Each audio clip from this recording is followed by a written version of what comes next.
Oke. Baik, Sonora FM 92 Jakarta, News Traffic and Music. Selamat pagi sahabat-sahabat Sonora semuanya. Ini hari yang istimewa dan tentu saja menjadi momentum yang sangat ditunggu-tunggu ya, perayaan Paskah yang jatuh di hari Jumat tanggal 3 April 2026. Tentu saja dalam persiapan Paskah ya, kita mudah-mudahan bisa mendapatkan pesan damainya. Saya kemarin mendapatkan update terkait dengan pesan Paskah yang disampaikan oleh Pak Paus misalnya dari Vatikan, bahwa salah satu poin penting adalah menyoroti soal konflik di Timur Tengah, bahwa orang-orang yang berperang itu tidak akan mendapatkan kasih Tuhan. Dan kita tahu perang masih terus terjadi di Timur Tengah, Iran versus Israel yang didukung oleh Amerika Serikat. Bahkan juga serangan-serangan masih terus terjadi di beberapa negara di sekitar kawasan Timur Tengah seperti di Lebanon atau juga negara-negara lainnya, sahabat sonora. Ini tentu mengkhawatirkan tidak hanya secara geopolitik tapi secara ekonomi. Apalagi kita tahu bahwa negara-negara Timur Tengah adalah negara-negara penghasil dan pengekspor minyak dunia. 20% pasokan global masih disuplai oleh produsen-produsen dari kawasan Timur Tengah ini. Dan yang menarik adalah salah satu jalur utama pendistribusian minyak dunia itu adalah Selat Hormuz. Selat Hormuz ini memang jalur internasional menurut hukum UNCLOS 1982, tapi secara dominan Iran tuh menguasai. Jadi Iran ini secara eh, de facto begitu ya, mengatur bahkan bisa melakukan pemblokiran lalu lintas di jalur ini, termasuk dengan kapal-kapal tanker yang membawa minyak ke berbagai belahan dunia.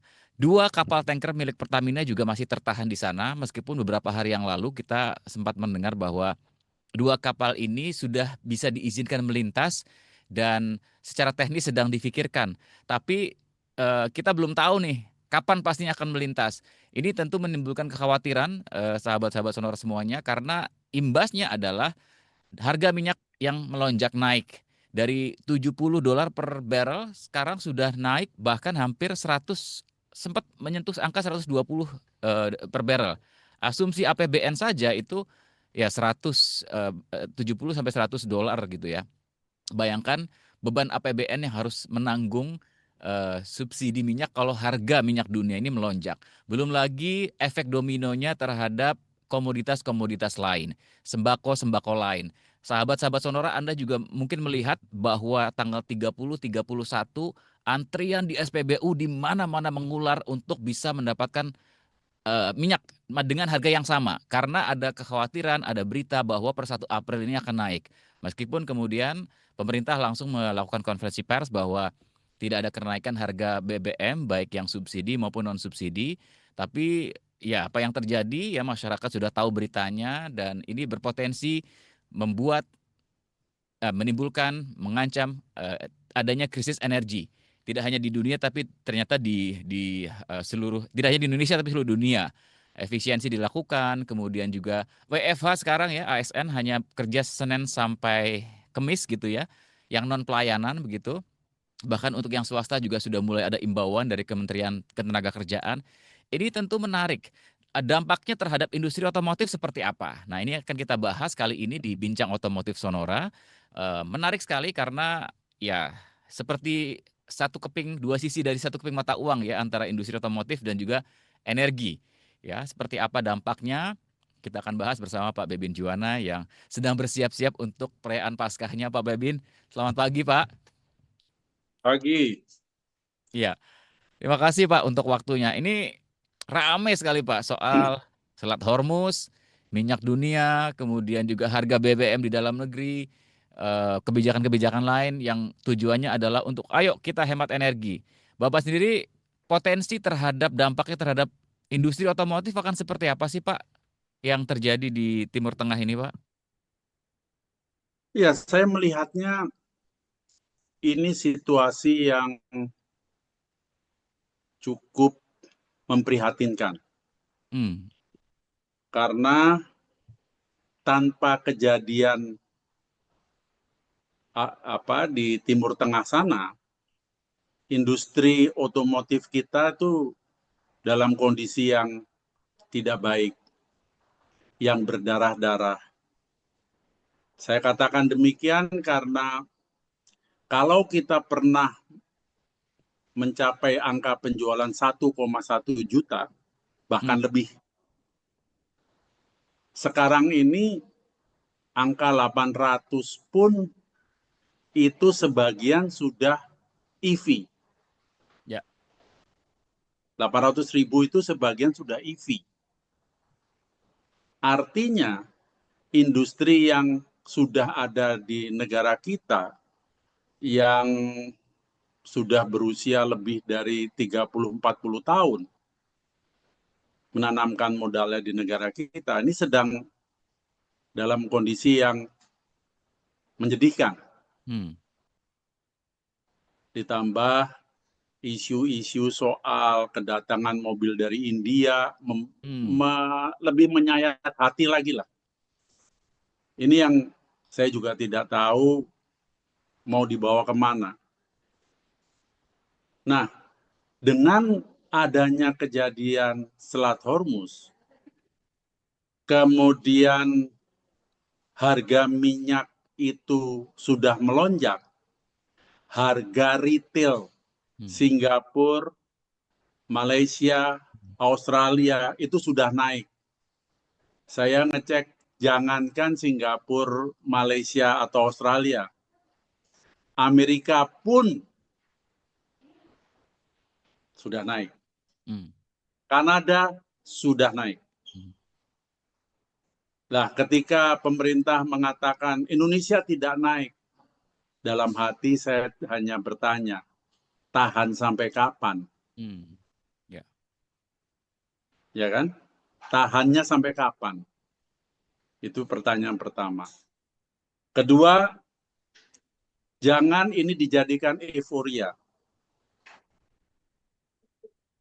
Karena harga tidak naik, kalau barangnya langka, mau beli di mana? Ya toh? Ini kan jelas. Ini jelas sekali. Jadi ini kondisi yang betul-betul buat saya cukup menakutkan. Kenapa? Ketika industri otomotif diharapkan, saya pernah menyampaikan pada media, kalau saja bisa mencapai angka tahun lalu, itu sudah Bersyukur ya, patut Pak. disyukuri. Patut disyukuri. Kalau bisa. Sekarang, dengan kejadian Selat Hormuz, biaya produksi pasti naik. Kalau sampai harga terpaksa dinaikkan, bisa dibayangkan angka penjualan 2026? Saya nggak berani menjawab. Kemudian ada wacana, wah kalau begitu, apalagi Pak Presiden sudah mengatakan, ayo kita akan beralih ke kendaraan listrik. Memang seolah-olah ini ada jalan keluar. Saya katakan seolah-olah. Perlu diingat, kondisi ekonomi dalam negeri tidak baik-baik saja. Daya beli masih lemah. Kendaraan listrik, jika tidak diberi stimulus, apa dipikir bisa menjadi tempat pelarian? Beberapa merek untuk kendaraan listrik harga sudah naik. Kenapa? Skenario perpajakan tahun lalu sudah dihapus. Jadi yang dihapus bukan saja untuk sementara boleh mendatangkan dari luar, tetapi skenario perpajakannya pun sudah berubah. Kalau begini, apa iya masyarakat akan beralih ke kendaraan berbasiskan tenaga baterai. Ini berlaku buat kendaraan apapun, dari roda 2 sampai roda banyak. Ya. Kelihatannya di permukaan adalah diberlakukannya peraturan perpajakan normal untuk EV untuk mensubsidi bahan bakar. Kelihatannya di permukaan seperti itu. Artinya, kendaraan berbahan bakar minyak bumi maupun listrik, ya sama-sama nggak ada yang terselamatkan. Jelas ya? Biaya produksi pasti naik. Jangan jauh-jauh, Yudi. Kemarin saya beli gado-gado yang biasanya 12.000 udah jadi 15.000. Saya tanya, Mbak, kok gado-gadonya naik? Iya, Pak. Kan harga bensin mau naik. Mau naik. Enteng kan? Enteng kan? Semua udah bergerak naik. Kemarin anak saya melakukan spuring, biasanya berapa, ini udah naik. Jadi baru mendengar kabar bahwa Selat Hormuz bermasalah, bahwa bahan bakar akan terlambat sampai di Republik ini, bahwa kemungkinan harga akan naik, itu sudah menggerakkan harga yang lain. Tuh. Coba aja cek sekarang ke warung. Ya. Ini yang perlu dipahami, bahwasanya ya kalau maksudnya ingin menghemat bahan bakar sehingga work from home atau work from anywhere, boleh dari taman, boleh dari warung kopi gitu kan.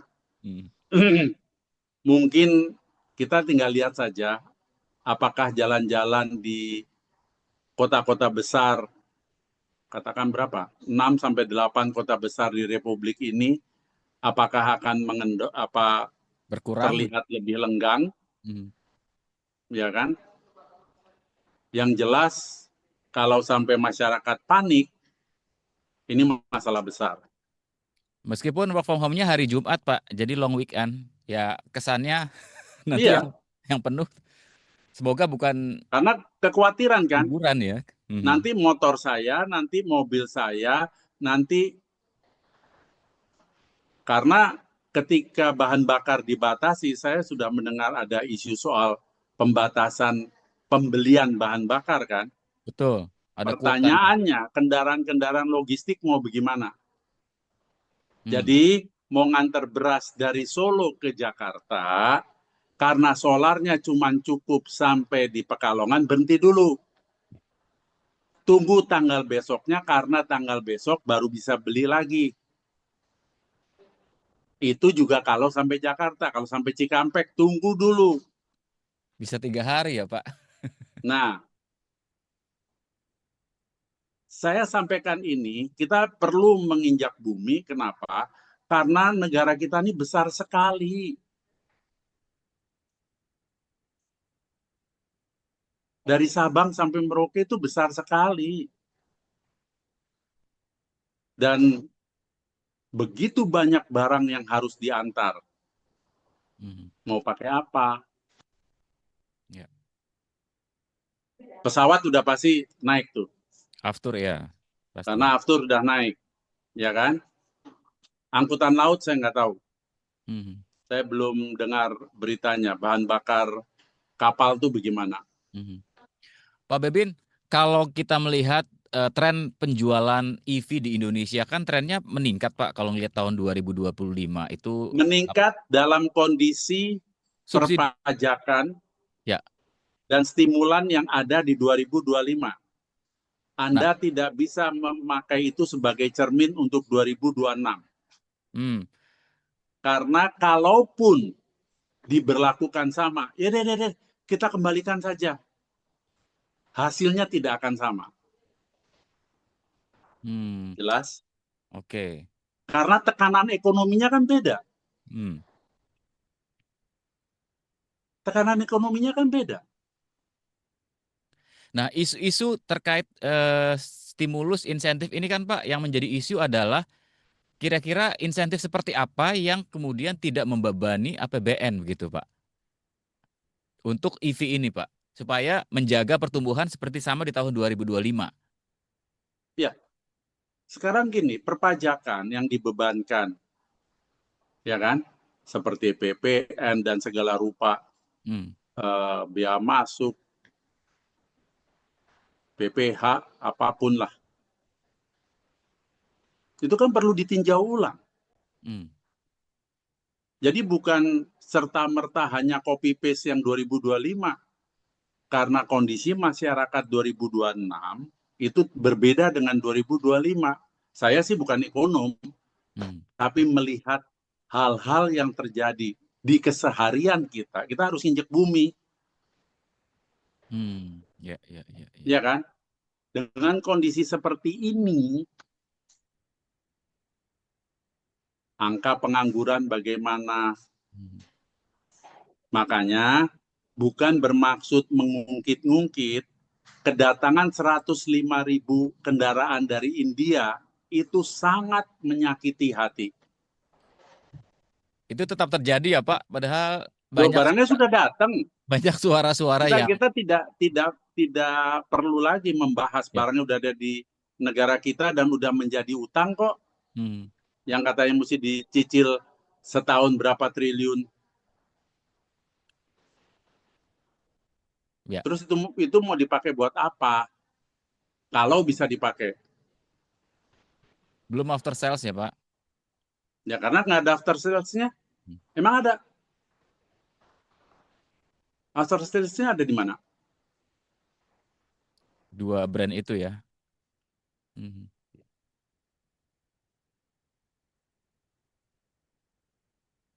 Jadi gimana kita ngasih taunya Pak? Sudah.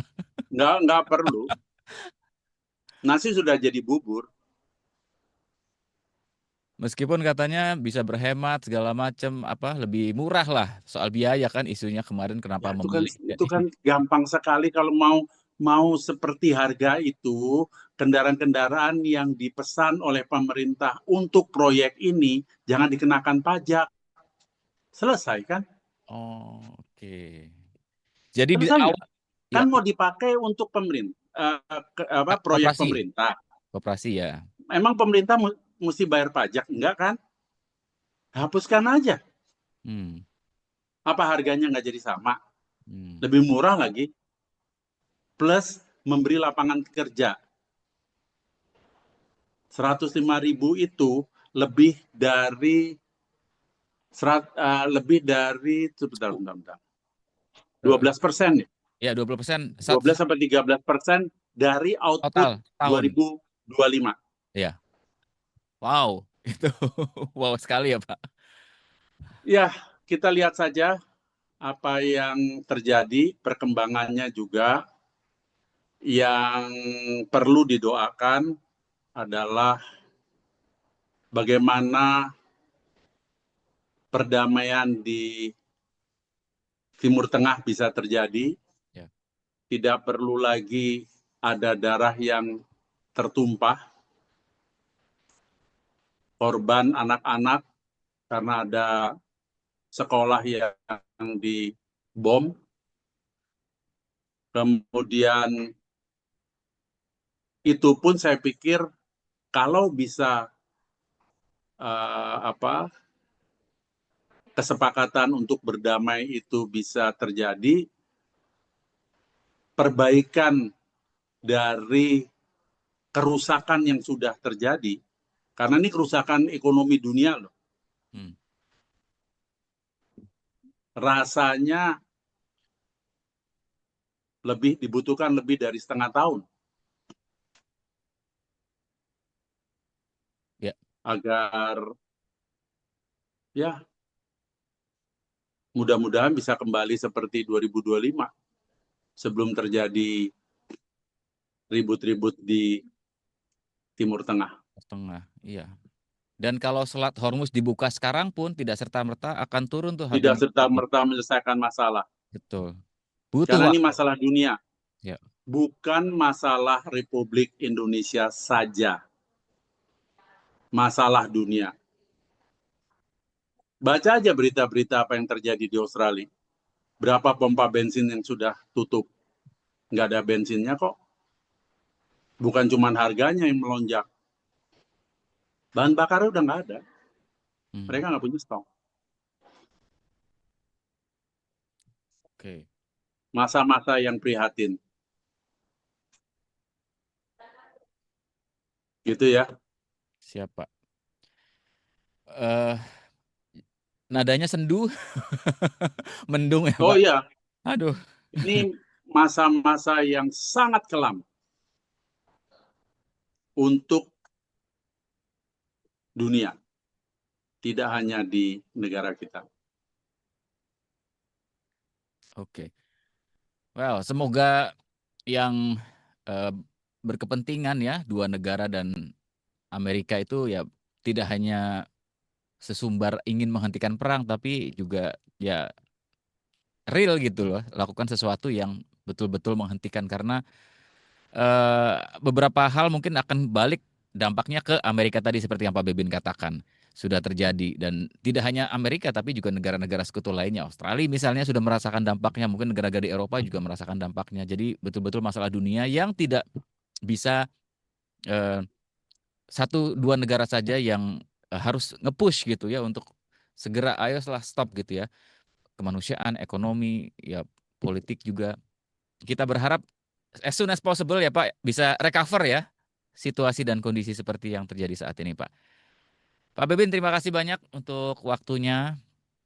Selamat menyambut Paskah Bapak bersama keluarga. Terima kasih. Terima kasih dan sampai jumpa, kita jumpa di Sampai Bincang jumpa. Otomotif minggu depan. Terima kasih.